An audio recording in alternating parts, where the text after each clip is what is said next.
Hello students, स्वागत है आप सभी का आपके अपने YouTube channel Ajay Pandey lectures में।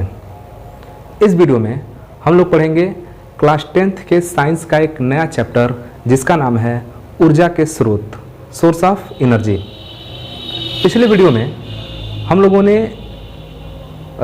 विद्युत जनरेटर को ख़त्म किया था और इस वीडियो में हम लोग एक नया लेसन शुरू करने जा रहे हैं जिसका नाम है ऊर्जा के स्रोत, सोर्स ऑफ एनर्जी। देखिए, ऊर्जा के स्रोत को समझने के लिए सबसे पहले हमको यह जानना पड़ेगा कि ऊर्जा होता क्या है और ऊर्जा की हमको आवश्यकता क्यों पड़ती है। तो जनरली ऊर्जा का जो डेफिनेशन है उसमें यह कहा जाता है कि कार्य करने की क्षमता को ऊर्जा कहते हैं।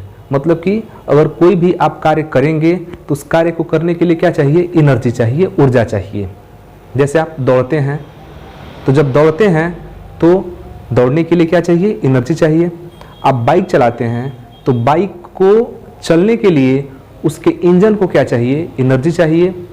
आप बल्ब जलाते हैं तो बल्ब को जलने के लिए उसको क्या चाहिए? एनर्जी चाहिए, ऊर्जा चाहिए। हम बोल रहे हैं तो हमको बोलने के लिए क्या चाहिए? एनर्जी चाहिए। मतलब कि हम कोई भी कार्य प्रोसेस में ले चलेंगे या कोई भी कार्य करेंगे तो कहीं से ना कहीं से हमको एनर्जी चाहिए, मतलब कि हमको ऊर्जा की आवश्यकता पड़ती है। तो ऊर्जा का डेफिनेशन क्या बनता है कि कार्य करने की क्षमता को ऊर्जा कहते हैं। अब प्रश्न ये उठता है कि भैया ऊर्जा आएगा कहाँ से? क्योंकि कार्य करने के लिए तो ऊर्जा चाहिए। या कोई भी आप कार्य कीजिए, बाइक चलाइए, 4 व्हीलर चलाइए, बोलिए, कुछ भी कीजिए तो आपको ऊर्जा लगेगा। तो ये ऊर्जा आएगा कहाँ से? तो यह ऊर्जा हमको जहाँ से भी प्राप्त होता है, यह ऊर्जा हमको जहाँ से भी प्राप्त होता है उसको हम कहते हैं ऊर्जा के स्रोत। जैसे हम लोग को ऊर्जा कहाँ से मिलेगा? हम लोग को ऊर्जा भोजन से मिलेगा। कार्य करने की क्षमता, हम बोल रहे हैं तो बोलने में एनर्जी लॉस हुआ, ये एनर्जी कहाँ से भरपूर होगा? भोजन से पूरा होगा। मतलब कह सकते हैं कि हमारे लिए जो ऊर्जा का स्रोत है वो क्या है? भोजन है। लेकिन आप लोग ये भी पढ़े होंगे कि जो पौधे होते हैं, पौधों को भी अपना विकास करने के लिए, अपना वृद्धि करने के लिए ऊर्जा की आवश्यकता होती है। तो वो ऊर्जा कहाँ से लेते हैं? मिट्टी से लेते हैं, सूर्य से लेते हैं। या उसको छोड़ दीजिए, बाइक है, बाइक को चलाने के लिए ऊर्जा चाहिए, वह ऊर्जा उसको मिलता है डीजल से, पेट्रोल से, जो भी आपका उपकरण है उससे मिलता है। मोबाइल चलाना है, मोबाइल को चलाने के लिए क्या चाहिए? एनर्जी चाहिए, वो एनर्जी उसको मिलता है बैटरी से। मतलब कि हम कोई भी काम करेंगे तो हमको एनर्जी चाहिए और वो एनर्जी जहाँ से मिलेगा उसको हम कहेंगे कि वो क्या है? ऊर्जा का स्रोत है। तो सीधे सीधे शब्द में कह सकते हैं कि जहाँ से हमको ऊर्जा मिल जाए, जहाँ से ऊर्जा प्राप्त होती है उसे क्या कहेंगे? ऊर्जा के स्रोत। तो हम यहाँ पर डेफिनेशन लिखे हैं कि वह स्रोत जो सरलता से नियत दर पर, मतलब कि एक बराबर रूप से, एक समान रूप से लंबे समय तक ऊर्जा प्रदान कर सके, ऊर्जा का स्रोत कहलाता है। मतलब कि एक ऐसा स्रोत जो हमको एक समान रूप से और लंबे समय तक ऊर्जा दे सके उसको हम कहते हैं ऊर्जा के स्रोत। कुल मिला के एक लाइन में समझ लीजिए कि जहाँ से भी ऊर्जा मिलती है वो सारा का सारा क्या है? ऊर्जा का स्रोत है। तो हमने यहाँ पर एक और छोटा डेफिनेशन लिखा है, जहाँ से ऊर्जा प्राप्त होती है ऊर्जा स्रोत कहलाता है। जैसे डीजल हो गया, डीजल से ऊर्जा प्राप्त होती है तो डीजल हमारा क्या है? ऊर्जा स्रोत है। पेट्रोल हो गया, लकड़ी हो गया, कोयला हो गया, बैटरी हो गया, सोलर पैनल हो गया, इन सब से हमको ऊर्जा प्राप्त होती है। इन सबको हम क्या कहेंगे? ऊर्जा का स्रोत कहेंगे। अब ऊर्जा का जो स्रोत होता है उसको मुख्य रूप से 2 भागों में डिवाइड किया गया है। ऊर्जा का स्रोत है, इसको मुख्य रूप से कितने भाग में डिवाइड किए हैं? 2 भाग से। देखिए यहाँ पर लिखा गया है कि ऊर्जा प्राप्त करने के मुख्यतः 2 स्रोत हैं। मतलब कि ऊर्जा जहाँ से हमको प्राप्त होती है उसमें 2 मुख्य स्रोत हैं। पहला क्या है? पहला है ऊर्जा के परंपरागत स्रोत और दूसरा है ऊर्जा के गैर परंपरागत स्रोत। ऊर्जा के परंपरागत स्रोत और दूसरा है ऊर्जा के गैर परंपरागत स्रोत। तो परंपरागत स्रोत किसे कहेंगे? ध्यान से समझिए कि ऊर्जा का वह स्रोत जो हमको प्रकृति द्वारा प्रदत्त है, माने जिसको माने ऊर्जा का वह स्रोत जो हमको प्रकृति द्वारा पहले से प्राप्त है उसको कहेंगे ऊर्जा का परंपरागत स्रोत। जैसे डीजल, पेट्रोल, सीधे सीधे पेट्रोलियम समझिए, पेट्रोलियम में डीजल, पेट्रोल, मिट्टी, तेल सारा चीज़ आ जाएगा। तो पेट्रोलियम, अब पेट्रोलियम कोई बनाया तो है नहीं, पेट्रोलियम पहले से प्रकृति में धरती के नीचे दबा हुआ है, प्राप्त है, वहाँ से क्या करते हैं लोग निकाल कर कंपनियाँ उसको रिफाइन करके डीजल पेट्रोल जो भी बनाना होता है बनाती हैं। तो पेट्रोलियम जो है परंपरागत स्रोत है, क्योंकि पेट्रोलियम को प्रकृति ने दिया है, ये प्रकृति में पाया जाता है, इसको कोई मनुष्य नहीं बनाया है। तो पेट्रोलियम किस में आ जाएगा? परंपरागत स्रोत में आ जाएगा।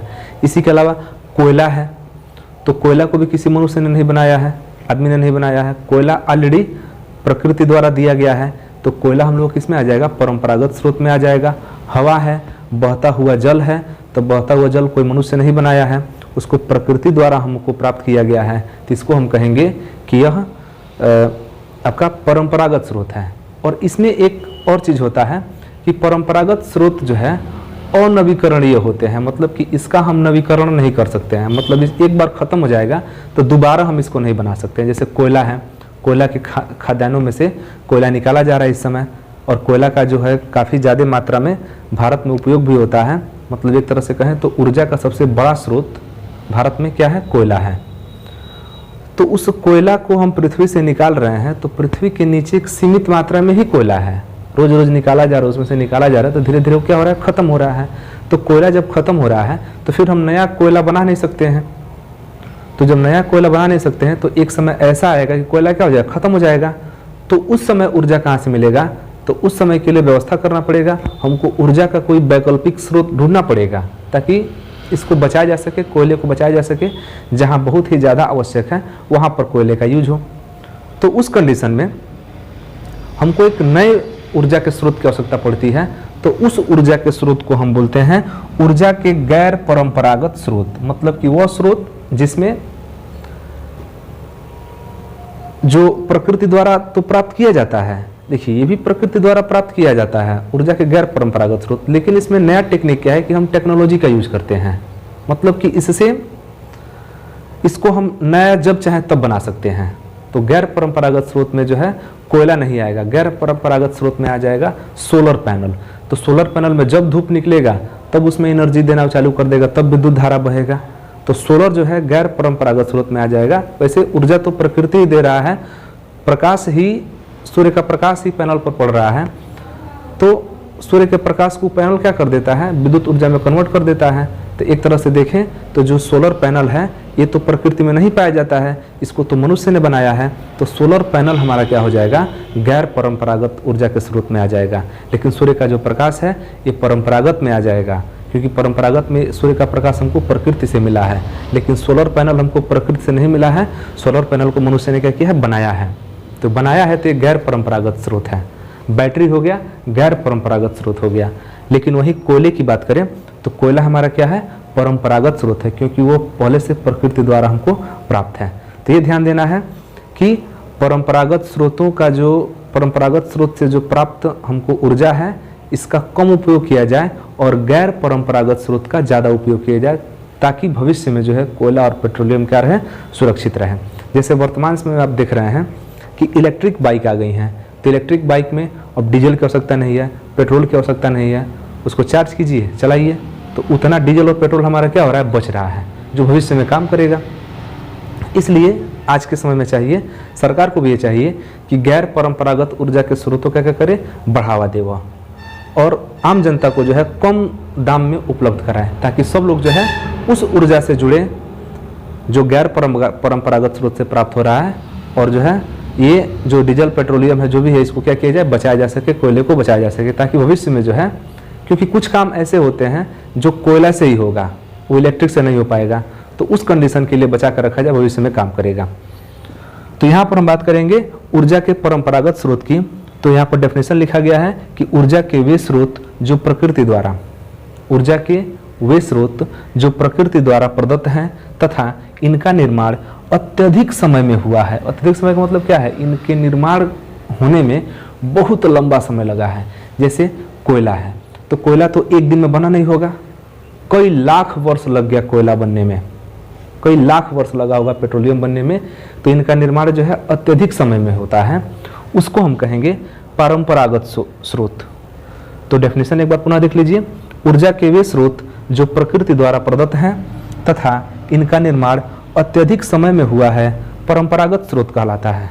तो इसमें सबसे बेस्ट आपका होगा कोयला हो जाएगा, पेट्रोलियम हो जाएगा, प्राकृतिक गैस हो जाएगा। इसके अलावा भी अन्य कई चीज़ें होंगी। तो आइए अब डिस्कस करते हैं ऊर्जा के परंपरागत स्रोत के बारे में। ऊर्जा के परंपरागत स्रोत के बारे में, तो ऊर्जा के परंपरागत स्रोत में हमने बताया कि ऊर्जा का वह स्रोत जिसको हमें प्रकृति ने दिया है वो परंपरागत स्रोत है, और उसका हम लोग नवीकरण नहीं कर पाए, मतलब कि उसको फिर से दोबारा हम प्राप्त नहीं कर सके, नया उसको बना नहीं सके, तो उसको बोलेंगे ऊर्जा के परंपरागत स्रोत। और ऊर्जा के परंपरागत स्रोत में यहाँ पर हमने लिखा है कि 3 मुख्य मतलब स्रोत हैं। परंपरागत स्रोत में ऊर्जा के 3 मुख्य स्रोत हैं। उसमें जो सबसे पहला है वो है जीवाश्म ईंधन, दूसरा है तापीय विद्युत संयंत्र, और तीसरा है जल विद्युत संयंत्र।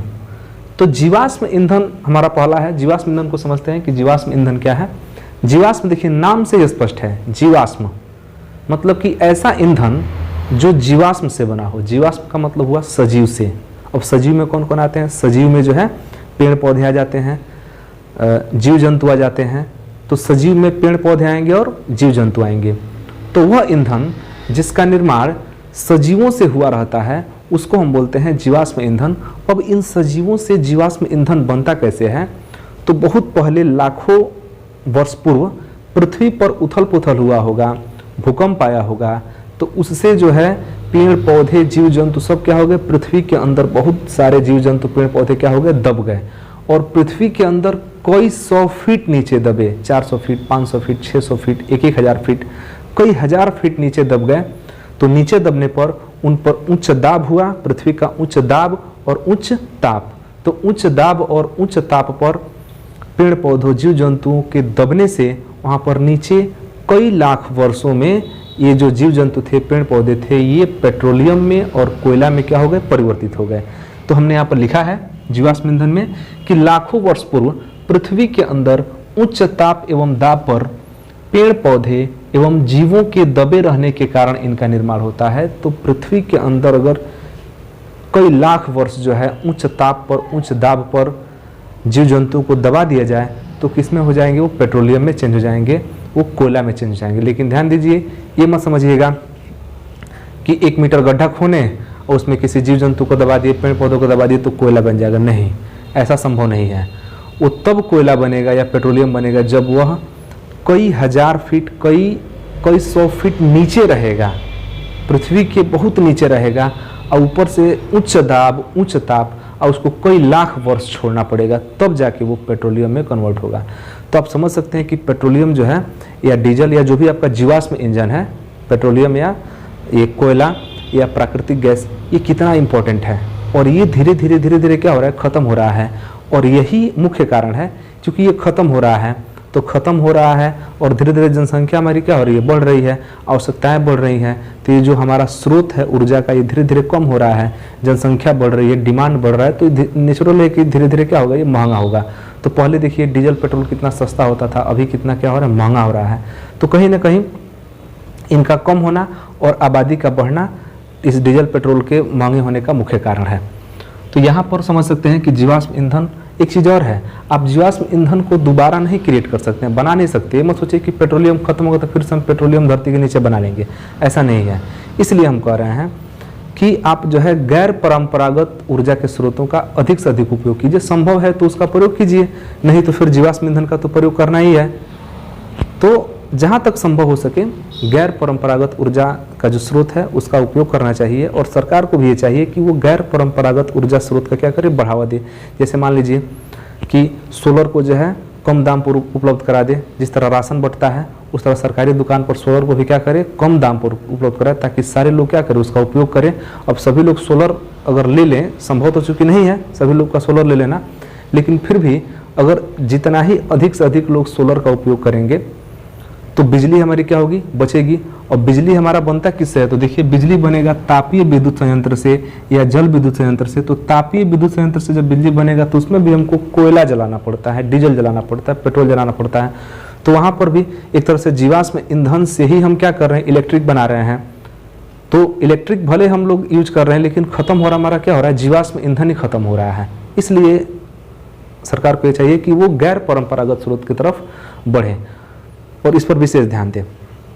चलिए, तो हमारा जीवाश्म ईंधन क्या हुआ कि लाखों वर्ष पूर्व पृथ्वी के अंदर ताप एवं दाब पर, उच्च ताप एवं दाब पर पेड़ पौधे और जीव जंतुओं के दबे रहने के कारण जो जीवाश्म ईंधन का निर्माण हुआ।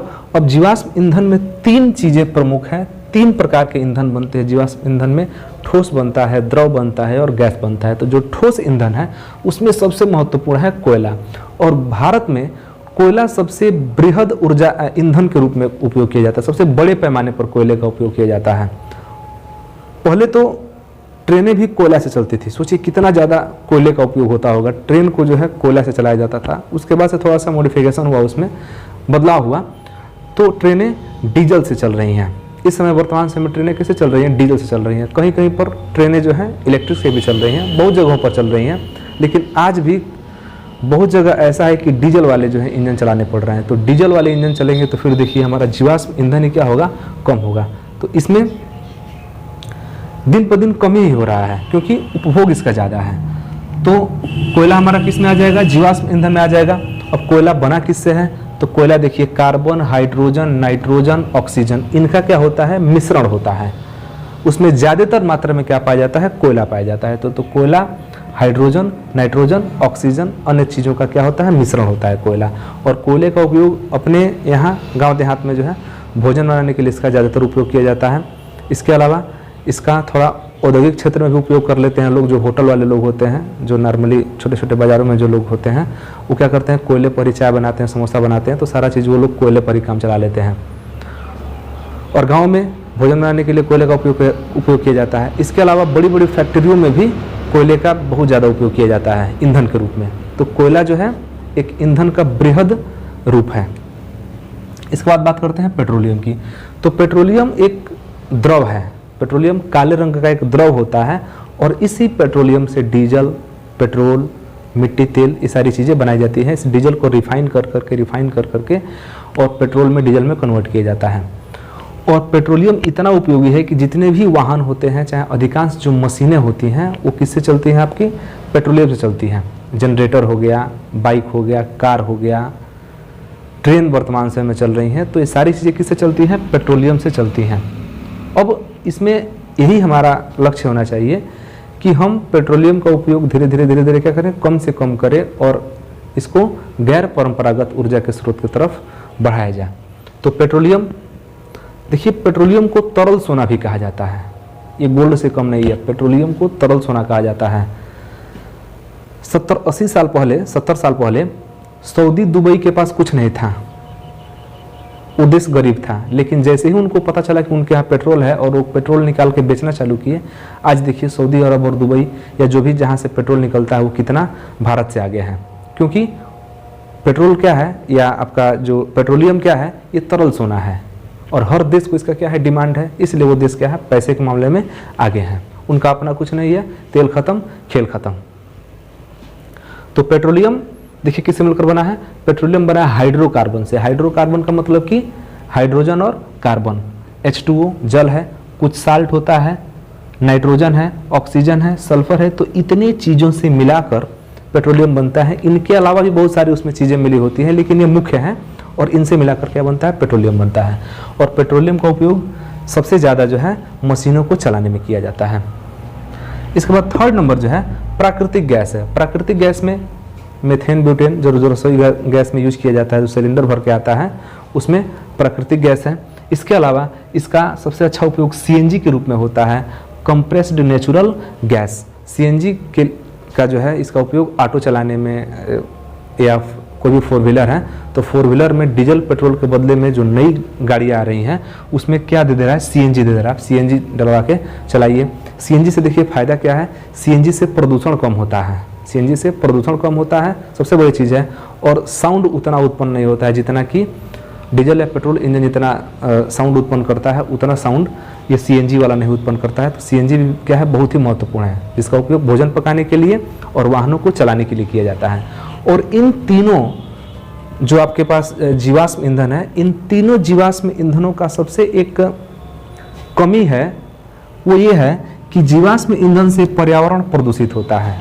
जो भी जीवाश्म ईंधन है, कोयला है, डीजल है, पेट्रोल है, प्राकृतिक गैस है, इनसे पर्यावरण प्रदूषित होता है। क्योंकि देखिए जो भी जीवाश्म ईंधन है इससे ऊर्जा हम तब पाएंगे जब हम इसको जलाएंगे, जब हम इसका दहन करेंगे। तो जब इनको जलाएंगे तभी हमको ऊर्जा प्राप्त होगा। मान लीजिए कोयला है तो कोयला को बिना जलाए थोड़ी एनर्जी देगा, तो कोयला को जलाना पड़ता है, अब पेट्रोलियम को भी जलाना पड़ता है, प्राकृतिक गैस को भी जलाना पड़ता है।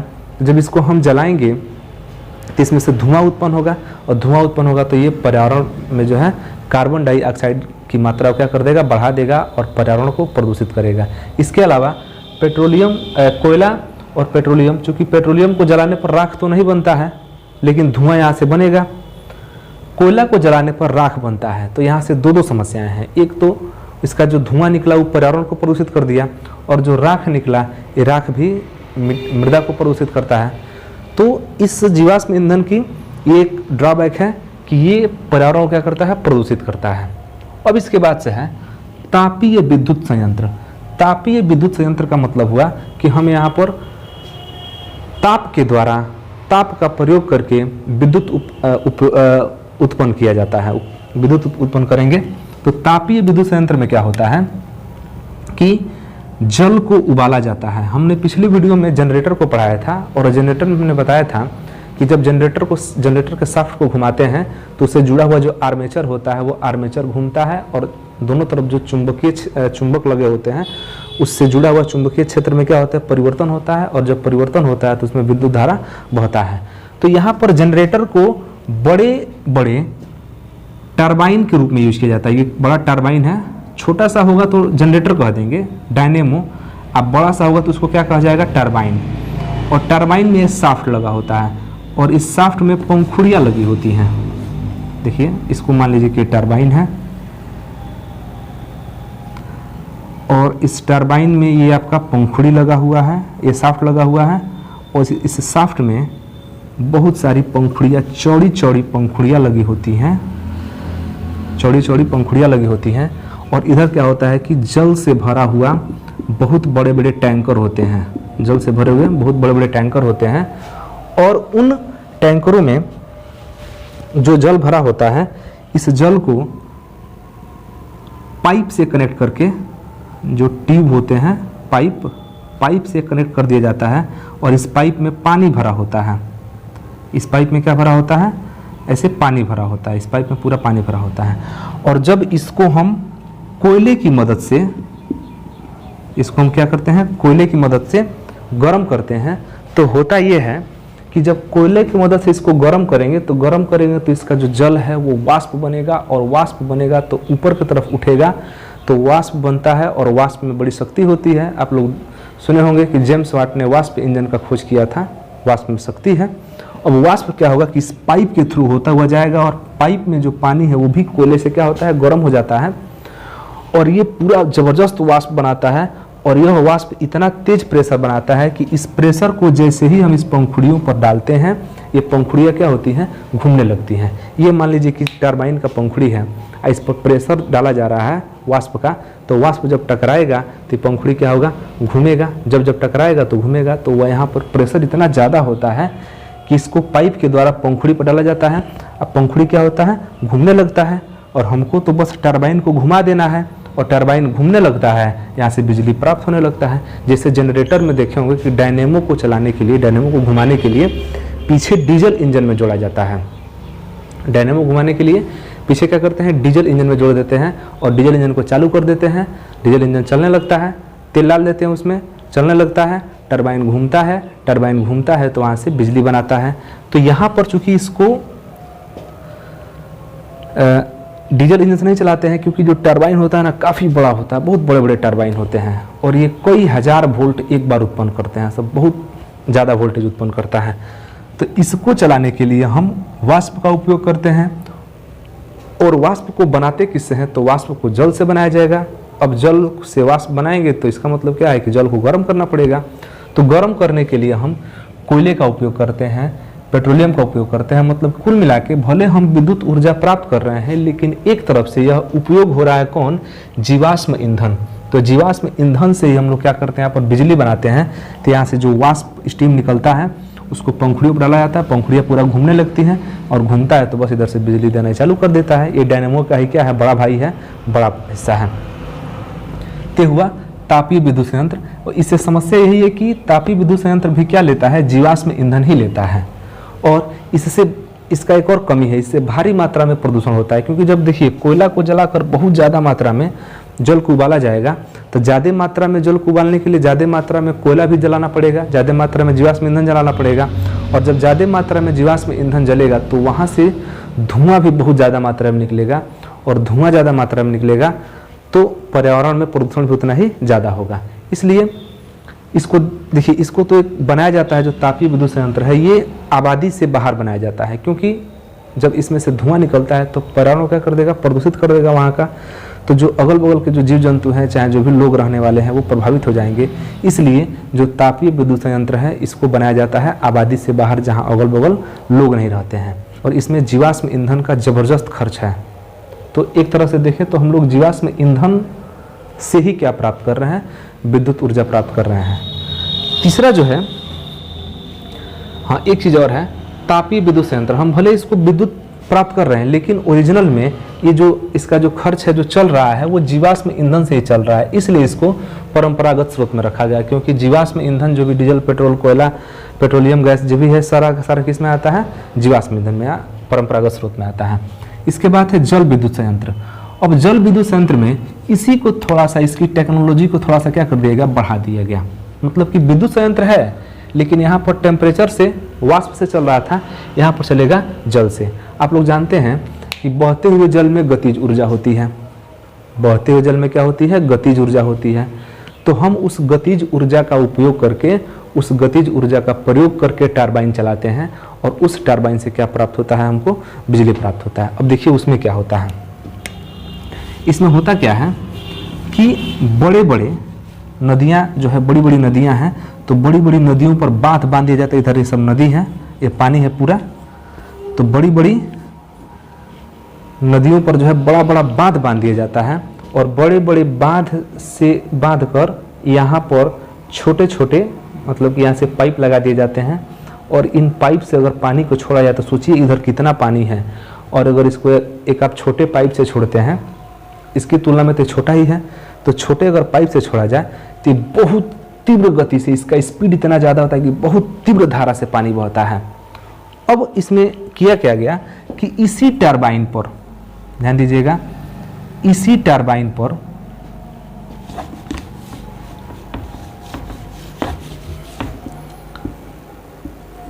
ये आपका टरबाइन हो गया,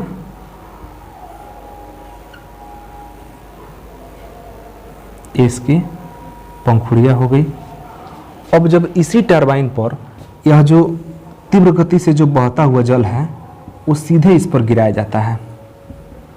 तीव्र गति से बहता हुआ जल जब इस पर गिरेगा तो ये पंखुड़ियाँ क्या होगी, घूमेगी। तो इसमें भी बहुत कुछ नया नहीं है, बस अंतर क्या है कि इसके पिछले वाले में जो तापीय विद्युत संयंत्र है इसमें वाष्प को गिराया जाता है तो पंखुड़ियाँ घूमती है। देखिए ये है डायनेमो ही, बड़ा सा डायनेमो है। छोटा डायनेमो रहता है तो उसको हम डीजल इंजन में जोड़ के चला देते हैं और हमको विद्युत धारा प्राप्त हो जाती है। लेकिन ये बड़ा डायनेमो है, इसको चलाने के लिए बहुत बड़े इंजन की आवश्यकता होगी। तो उतना बड़ा इंजन जो है संभव तो है नहीं। तो इसके लिए किया क्या जाता है कि जल को हाई स्पीड से इसके पंखुड़ियों पर गिराते हैं, और जब पंखुड़ी पर गिरेगा तो ये क्या होगा, पंखुड़ियाँ घूमेगी। पंखुड़ियाँ घूमेगी तो बस हमको घुमाना ही तो है, और घूमेगा तो बिजली बनाएगा। जैसे मान लीजिए कि पंखुड़ी है, इस तरह से इसमें शाफ्ट लगा हुआ है, अब आ रहा है जल, यहाँ से जल इस पर गिरेगा तो घूमेगा।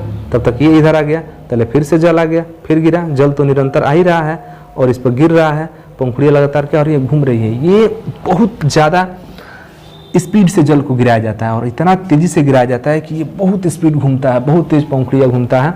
अब पंखुड़ी घूमेगा तो टरबाइन को चला देगा, जब टरबाइन को चलाएगा तो वहाँ से विद्युत धारा प्राप्त होती है। तो ये हम लोगों का है जल विद्युत संयंत्र। तो ये थोड़ा सा बहुत ही बेहतर है जल विद्युत संयंत्र।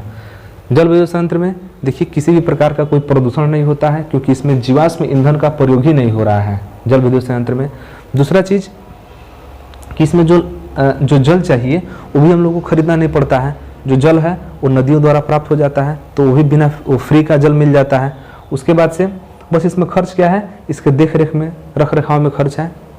बिजली को या मैंने यहाँ जो जल है, जल को यहाँ पर अच्छे तरीके से ले गिरा देना है। बांध बनाने में खर्च है, बांध बनाने के खर्चा आएगा, लेकिन फिर भी इस जीवाश्म ईंधन का प्रयोग नहीं हो रहा है, तो एक बहुत बड़ी अचीवमेंट है। तो ये बढ़िया है। यहाँ से जल विद्युत संयंत्र जो है तापीय विद्युत संयंत्र से क्या है, बहुत अच्छा है। यहाँ पर जल के गतिज ऊर्जा का प्रयोग कहाँ किया जाता है, टरबाइन को चलाने में, और इस प्रकार यहाँ से विद्युत धारा प्राप्त होने लगती है। लेकिन इसमें भी एक कमी है, जहाँ पर ये बांध बनाए जाते हैं उसके अगल बगल के लोगों को दूसरे जगह शिफ्ट किया जाता है। मतलब कि अगल बगल अगर लोग रहेंगे तो उनके गांव में चाहे घरों में बाढ़ आने का खतरा ज़्यादा होता है, क्योंकि जो यहाँ पर बांध बनते हैं, बड़े बड़े डैम बनते हैं, तो डैम पर बहुत ज़्यादा पानी इकट्ठा होता है। तो पानी इकट्ठा ज़्यादा हो जाएगा और जो है बारिश भी बहुत ज़्यादा हो जाएगी, पानी ज़्यादा इकट्ठा होगा तो अगल बगल लोग जो है काफ़ी प्रभावित हो जाएंगे। ये इसका क्या है, कमी है। दूसरा इसकी कमी है कि इस बांध को या जल विद्युत संयंत्र को कहीं भी नहीं बना सकते हैं। हम वहीं बना सकते हैं जहाँ पर बड़ी बड़ी क्या हों, नदियाँ हों। दूसरा चीज़ कि अगल बगल लोग नहीं हों, तो उसको वहीं पर बनाया जाता है। तीसरा चीज़ कि इसको बनाने का सबसे बेस्ट जो जगह है वो पहाड़ी इलाका है, क्योंकि पहाड़ी इलाके में ज़्यादा लोग नहीं रहते हैं, और पहाड़ी इलाके में जो अगल बगल की जो मिट्टी होती है, जो समतल होता है, वो मजबूत होता है, तो वहाँ पर इसको अच्छे से बनाया जा सकता है। मतलब कि इसको बनाने का जो क्षेत्र है वो क्या है, सीमित है। फिर भी ये ऊपर दोनों वाले से क्या है, बहुत ही बेहतर है। एक चीज़ और इसमें कमी है कि जहाँ पर ये डैम बनाया जाता है, बांध बनाया जाता है, मतलब कि जल विद्युत संयंत्र जहाँ पर बनाया जाता है, वहाँ पर जो अगल बगल जो रहने वाले जीव जंतु हैं वो थोड़ा प्रभावित हो जाते हैं, क्योंकि हमेशा वहाँ पर पानी लगा होता है। तो पानी के लगे होने से वहाँ के जो अगल बगल के जीव जंतु हैं या जो भी पेड़ पौधे हैं, वनस्पतियाँ हैं, ये भी प्रभावित होती हैं। मतलब कि किसी भी पेड़ को अगर परमानेंट आप पानी में डुबो कर रखें तो वो जो है प्रभावित हो जाएगा, उसका ग्रोथ नहीं होगा, उसका विकास नहीं होगा, धीरे धीरे क्या हो जाएगा, वो खत्म हो जाएगा। तो ये जल विद्युत संयंत्र की क्या है, एक कमी भी है, लेकिन फिर भी पर्यावरण की दृष्टि से देखा जाए तो ये जीवाश्म ईंधन से क्या है, अच्छा ही है। हाँ, एक चीज़ है कि इसके अगल बगल में जो रहने वाले लोग होंगे, जीव जंतु होंगे, पेड़ पौधे होंगे, थोड़ा सा क्या होंगे, प्रभावित होंगे। तो इसलिए जो जल विद्युत संयंत्र है इसको वहीं पर बनाया जाता है जहाँ पर आबादी नहीं हो और वहाँ पर पहाड़ी एरिया हो। जैसे कि भारत ने जो है क्या किया, भूटान में एक डैम बनाया है जिसको ताला परियोजना कहा जाता है, ताला परियोजना। तो भारत जो है भूटान में वहाँ की जो नदियाँ हैं बड़ी बड़ी, वहाँ डैम बना दिया, और डैम बना के वहाँ से बिजली बना रहा है, और उस बिजली को भूटान भी यूज करता है और भारत भी यूज करता है। तो वो ताला परियोजना है। भारत में भी जो है नर्मदा नदी के ऊपर डैम बना है, और नर्मदा नदी के ऊपर डैम बनाकर वहाँ से बिजली बनाई जाती है, जल विद्युत संयंत्र। तो ये भी क्या है, एक बहुत अच्छा विकल्प है इन दोनों की तुलना में। लेकिन इसमें कमी यही है कि अगल बगल के लोग थोड़ा सा क्या होते हैं, प्रभावित हो जाते हैं। बाकी ये ठीक है उन दोनों की तुलना में। एक चीज़ और जानकारी के लिए जान जाइए कि नर्मदा नदी पर जो डैम बना है, सरकार उसको क्या चाह रही थी कि थोड़ा उसके डैम की ऊंचाई को और क्या कर दे, और बढ़ा दे। डैम की जो ऊंचाई है उसको और बढ़ाना चाहती थी। तो इस पर आंदोलन भी हो गया, नर्मदा बचाओ आंदोलन। और उस आंदोलन हो गया, उसके बाद से जो है सरकार ने क्या किया, रोक लगा दिया, उस पर जो है आगे काम नहीं किया। जितना है उतना है। लेकिन इसके अलावा कहीं पर अगर ये जल विद्युत संयंत्र बनता है और वहाँ पर अगल बगल लोग हैं, तो वो लोग इसका विरोध करते हैं, क्योंकि उनको दूसरी जगह क्या करना पड़ेगा, शिफ्ट करना पड़ेगा, अपने ज़मीन को, अपने घर को छोड़ के जाना पड़ता है। इसलिए जो जल विद्युत संयंत्र है ये हर जगह नहीं बनाया जाता है, इसको बिना आबादी वाले एरिया में और जहाँ पर बड़ी बड़ी नदियाँ पास करती हैं वहाँ पर बनाया जाता है। तो ये रहा हमारा परंपरागत ऊर्जा के स्रोत। तो परंपरागत ऊर्जा में जो हमारा 3 मुख्य है, जीवाश्म ईंधन, तापीय विद्युत संयंत्र और जल विद्युत संयंत्र।